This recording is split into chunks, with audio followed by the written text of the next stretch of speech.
Assalamualaikum wabarakatuh. Waalaikumsalam warahmatullahi warahmatullahi wabarakatuh. wabarakatuh. Nama saya Muhammad Faisal Fikri dari kelas KK1. Saya sebagai moderator di ini dengan selamat datang. Saya moderator akan menjelaskan makalah pendidikan agama perampasan aset dalam pemberantasan korupsi.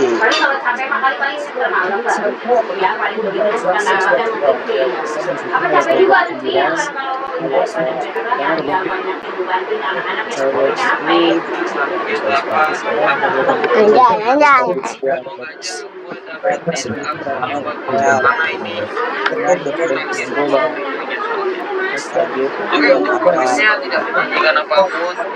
Alhamdulillah kami panjatkan kehadirat Tuhan Yang Maha Esa karena telah melimpahkan rahmat dan WR-nya nggak bagus, tapi skill-nya makalah perampasan aset korupsi kolektor terhormat. ini dapat selesai tepat kali menyangkut pendidikan agama proses Indra Prasasti PGRI sudah memberikan kami kepada ini dengan segala rendah hati kebesaran kami sangat mengharapkan dan para pembantu itu meningkat Tidak jadi pensilah alamatnya.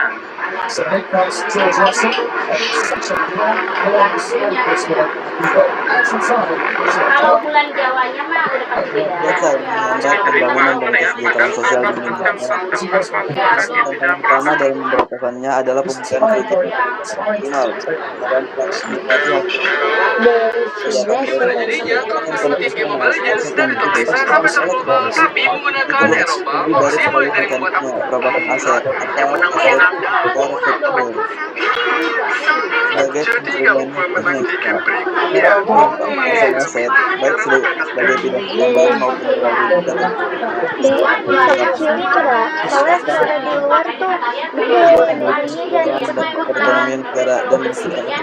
Dengan rancangan undang-undang perampasan aset nilai krusial untuk memperkuat landasan hukum mekanisme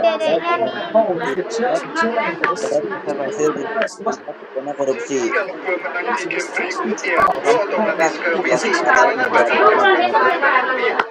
akan kita sampaikan dan atau kelompok kami akan ini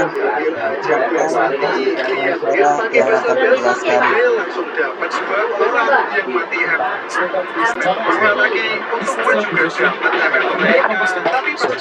Baik, saya akan melanjutkan presentasi dari Rautan. Satu, pendahuluan latar belakang masalah. Korupsi merupakan salah satu masalah serius yang dihadapi oleh banyak negara, termasuk Indonesia. Korupsi dapat terjadi dalam berbagai bentuk seperti penyalahgunaan kekuasaan, penggelapan dana. Dalam makalah ini akan dibahas upaya-upaya untuk mencegah, memberantas korupsi, sebagai dalam pemberantasan korupsi didorong oleh beberapa faktor utama, baik secara filosofi, sosiologis maupun judisiaris. Utamanya adalah pendekatan penegakan hukum konvensional yang berfokus pada hukuman penjara dan cukup efektif untuk memulihkan kerugian negara dan memberi efek jerah, sehingga diperlukan instrumen untuk aspek ekonomi dan korupsi. Sistem hukum pidana di Indonesia menciptakan paradigma retributif, yaitu penjatuhan hukum oleh negara terhadap pelaku penderita atas perbuatannya. Faktanya, paradigma retributif ini tidak dapat mencapai tujuan memunculkan efek jerah pelaku tindak pidana korupsi dan tidak dapat menyelesaikan yang dialami oleh negara. Selanjutnya, berikutnya.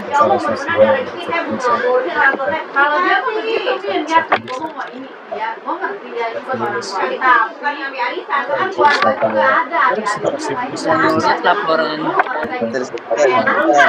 cewek dalam catatan akhir tahun agenda pemerintah korupsi 2019 masih maraknya lembaga peradilan yang memberikan vonis ringan terhadap para koruptor dan tidak bisa dipungkiri terdapat beberapa lembaga permasyarakatan yang masih memberikan perlakuan berbeda untuk sel narapidana tindak pidana korupsi. Bagi koruptor, hukuman penjara badan selama bertahun-tahun tidak menjadi masalah. Pasca keluar dari penjara, para koruptor kerap kali menggunakan harta dan tahtanya untuk mengulangi maupun menyembunyikan aset negara yang disembunyikan. Hal ini bertujuan untuk pemindahan dan yang berkembang di Indonesia selama ini dinilai tidak evolutif, yakni dari penegakan dan penambahan aset yang dimiliki oleh koruptor hilang, sehingga akibat yang ditimbulkan para koruptor melakukan kejahatan sistematik dibiarkan mangkrak dan menjual siapapun.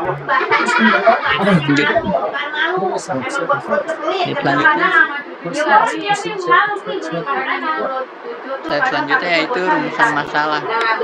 Berdasarkan latar belakang masalah tersebut, makalah ini adalah bagaimana peraturan perampasan aset dalam tindak pidana korupsi yang selama ini berlaku di Indonesia. Bagaimana kebijakan hukum pidana dalam perampasan aset pidana korupsi. Lanjut slide berikutnya.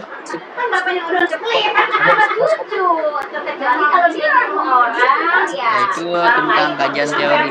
Perampasan aset korupsi dapat memberikan wewenang kepada penegak hukum dalam menyita dan mengambil alih aset orang untuk melakukan korupsi. Hal ini bertujuan agar kerugian negara secepat mungkin untuk dipulihkan. Perampasan aset dapat dilakukan dengan dua cara, yaitu satu jalur pidana, yaitu perampasan yang berkaitan langsung dengan pelaku korupsi. Kedua, jalur perdata perampasan sebuah aset tentu harus bergantung pada keputusan pidana terlebih dahulu, sehingga dapat mencegah pelaku menikmati aset terlebih dahulu. Selanjutnya akan dilanjutkan oleh rekan saya. Kita lihat orang tua, kita bantu orang tua, ya insya Allah ya ada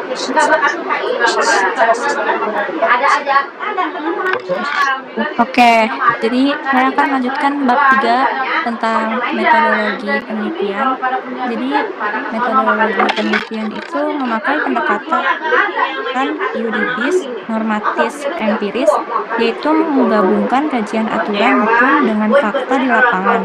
Sumber data mencangkup undang-undang, putusan pengadilan, laporan KPK dari ICW, serta literatur akademik terkait perampasan aset. Teori-teori hukum digunakan sebagai dasar untuk memahami konsep perampasan aset. Setelah data terkumpul, penelitian menganalisis sebagaimana aturan tersebut dijalankan, seperti proses penyitaan, perampasan, dan eksekusi aset koruptor.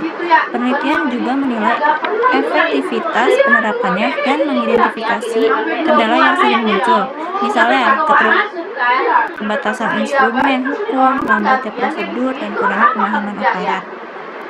Lalu, melalui cara ini, penelitian mendapatkan gambaran menyeluruh tentang praktik perampasan aset di Indonesia. Lanjut ke bab 4 tentang pembahasan di perampasan aset dalam tindakan pidana korupsi merupakan pidana tambahan yang diatur dalam Undang-Undang Tipikor. Aset hasil korupsi dapat dirampas setelah ada keadilan yang kuat secara hukum. Selain itu, terdapat pembalikan beban pembuktian di mana terdakwa harus menjelaskan asal kekayaannya. Dalam Perkembangannya, RUU Pelampiasan Aset diajukan untuk mempercepat pemulihan kerugian negara melalui mekanisme non-confiscation base yang memungkinkan perampasan meski pelaku belum divonis, misalnya ketika kabur atau meninggal. RUU ini dinilai penting untuk memiskinkan koruptor, namun tetap mendapat kritik karena dikhawatirkan berpotensi melanggar HAM. Di lapangan, aparat masih menghadapi hambatan seperti proses hukum yang panjang, kerjasama antar lembaga yang belum dioptimal, serta keterbatasan kemampuan dalam menelusuri aset. Dan hal ini membuat upaya pengembalian aset belum maksimal, sehingga pembaruan regulasi dipandang perlu buat efektivitas pemberantasan korupsi. Oke, selanjutnya akan dibacakan oleh teman saya.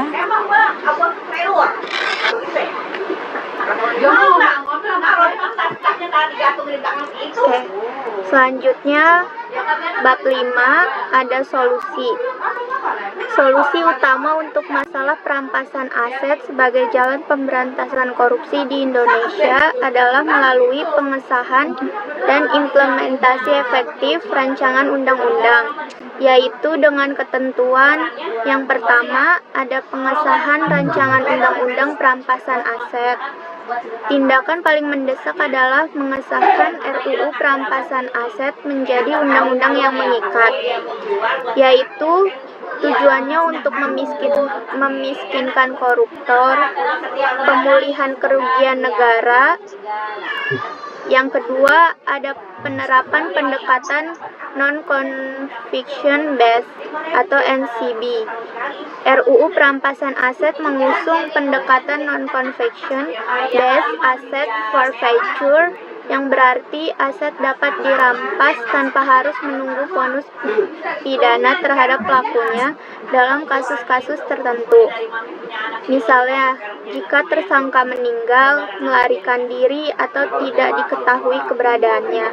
Pendekatan ini merupakan terobosan hukum yang dapat mempercepat proses pemulihan aset.